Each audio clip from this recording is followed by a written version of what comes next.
नमस्कार, आप देखना शुरू कर चुके हैं लाइव सिटीज को। मेरा अभिषेक है। पटना के पारस हॉस्पिटल में कल गोलीकांड हुआ था, शूट आउट हुआ था, यानी कि कहें कि कुख्यात अपराधी चंदन मिश्रा की अस्पताल में हत्या कर दी गई थी। अस्पताल के भीतर अपराधी घुसे थे, 5 शूटर भीतर घुसे थे, 1 बाहर ही था और 6 के द्वारा इस घटना को अंजाम दिया गया था। 5 अपराधी आते हैं और सेकंड फ्लोर पर जाते हैं और फिर कमरे नंबर 209 में गोलियां चलाते हैं। लेकिन इस हत्याकांड को लेकर एक बड़ी खबर अभी अभी सामने आई है। एक फेसबुक पोस्ट अभी अभी सामने आया है, वो चंदन मिश्रा का है। 4 दिन पहले, हत्याकांड के 3 दिन या 4 दिन पहले एक पोस्ट उसने किया था। उसमें उसने अपने विरोधियों को चेताया था, चुनौती दी थी कि कान खोल के सुन लो। तो चंदन मिश्रा ने कहा था कान खोल के सुन लो। एक गाना लगाया गया था, कान खोल के सुन लो, हम डरने वाले नहीं हैं।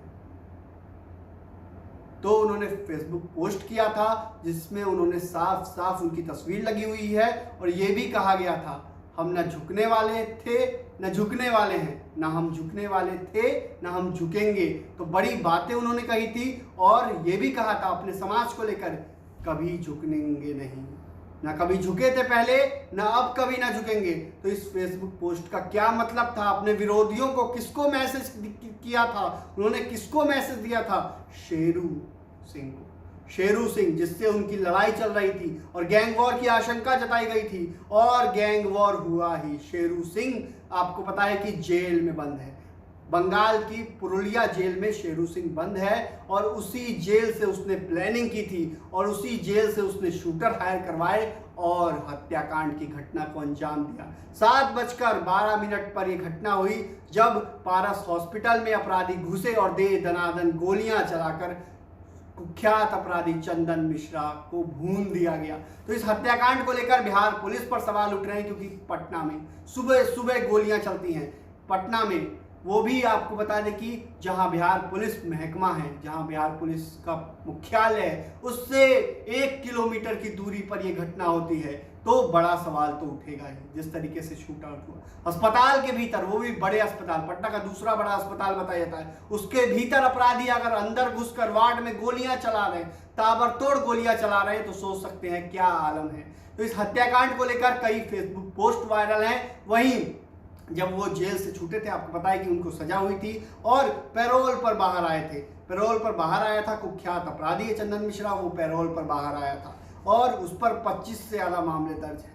लेकिन एक मामले में उसे सजा सुनाई गई थी और वो बेऊर जेल में बंद था। बेऊर जेल से वो वापस लौटा था, पैरोल पर 15 दिन की पैरोल मिली थी और आज उसकी पैरोल खत्म होने वाली थी। मतलब 1 दिन पहले ही उसकी हत्या कर दी गई। और आपको बता दें कि उसकी हत्या के को लेकर शेरू गैंग पर आरोप लग रहे हैं कि शेरू गैंग के द्वारा इस घटना को अंजाम दिया गया। पटना पुलिस मुख्यालय ने भी इसको लेकर साफ साफ कहा है। पटना के एसएसपी कार्तिकेय के शर्मा ने भी कहा है, एडीजे कुंदन कृष्णन ने भी कहा है कि प्रथम दृष्टया शेरू सिंह के द्वारा इस घटना को अंजाम दिलवाया गया है। जेल में बंद है शेरू सिंह, आपको पता है कि उसी के द्वारा शूटर हायर करवा के घटना को अंजाम दिया गया है। और इसमें एक शूटर की पहचान भी हो गई है, तौसीफ उर्फ बादशाह। उस शूटर की पहचान हो गई है, फुलवारी का रहने वाला है, फुलवारी शरीफ का, और वो जमीन के धंधे में भी था और सुपारी किलिंग्स भी करता था। तो इस हत्याकांड को लेकर कई तरह के आरोप लग रहे हैं। एक फोटो में नेताजी की तस्वीर भी सामने आ रही है जिसमें समाज सेवी भी बताया जा रहा है। ऐसे में समाज सेवी नेताजी ने मर्डर कराया क्या? तो कई तरह के आरोप लग रहे हैं। लेकिन इससे पहले चंदन मिश्रा ने 3 दिन पहले अपने विरोधियों को चेताया था, कान खोल के सुन लो, न कभी झुके थे न कभी झुकेंगे। इसका क्या मतलब था? क्या उनको पहले ही धमकी आई थी?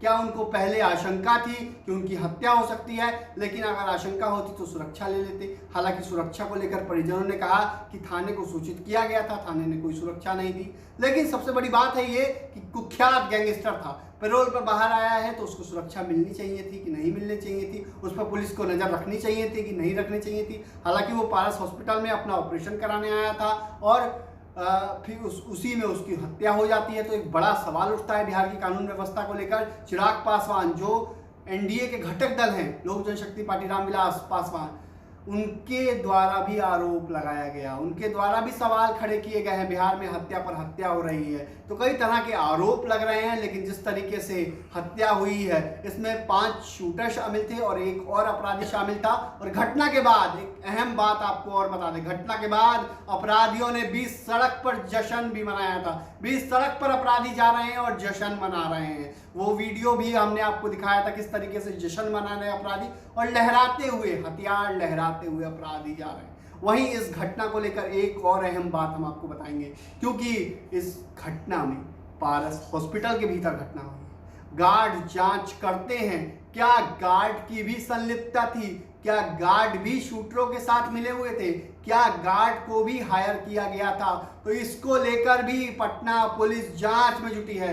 गार्ड से भी पूछताछ चल रही है, कई गार्ड से भी पूछताछ की गई है पटना पुलिस की ओर से। सीसीटीवी में साफ साफ दिख रहा है अपराधी कट्टा लेकर आते हैं, हथियार लेकर आते हैं मतलब, और सीधे गोलियां चलाते हैं और सीधे चले जाते हैं। किसी ने कोई रोकने का प्रयास नहीं किया। गार्ड को भी कैसे नहीं पता चला? तो बड़ा सवाल उठता है, क्या गार्ड की मिलीभगत थी? इसको लेकर भी जांच की जा रही है, तमाम तफ्तीश की जा रही है। पटना के आईजी जो जितेंद्र राणा है उन्होंने साफ साफ कहा है कि शूटरों की पहचान हो गई है, जल्द इस पूरे मामले का खुलासा कर दिया जाएगा, जल्द अपराधियों की गिरफ्तारी की जाएगी। लेकिन जिस तरीके से बड़ी घटना हुई थी उसको लेकर सवाल उठ रहे थे, कानून व्यवस्था को लेकर सवाल उठ रहे थे, और गार्ड की भूमिका भी संदिग्ध है। ऐसे में गार्डों से भी पूछताछ की गई है। गार्ड भी अगर कुछ संलिप्त पाए जाएंगे तो उन्हें छोड़ा नहीं जाएगा, क्योंकि सिक्योरिटी फोर्स तो है ही। इतने बड़े अस्पताल में सीधे आता है अपराधी और घटना को करके चला जाता है। 5-5 अपराधी, एक नहीं, एक आता तो समझ में आता, लेकिन 5-5 अपराधी आते हैं और गोलियां चलाते हैं और फरार हो जाते हैं। 5-5 गोलियां मारी जाती हैं कुख्यात चंदन मिश्रा को। चंदन मिश्रा को तो आप जानते हैं किस तरीके से कुख्यात अपराधी थे चंदन मिश्रा। बक्सर का डॉन था चंदन मिश्रा, बक्सर का शेरू भी डॉन था, और दोनों एक समय दोस्त भी हुए करते थे। लेकिन पैसे के चक्कर में दोनों की लड़ाई हो गई और फिर दोनों गैंग बन गए। और ऐसे में शेरू को यह भी डर था कि शेरू के कई सदस्य मारे भी गए थे। शेरू को डर था चंदन मिश्रा मुखबरी तो नहीं कर रहा है, पुलिस के साथ तो नहीं मिला हुआ है, उसको इतनी व्यवस्था दी गई है, उसको पेरोल भी मिल जाती है। तो ऐसे कई तरह के शेरू को आरोप थे।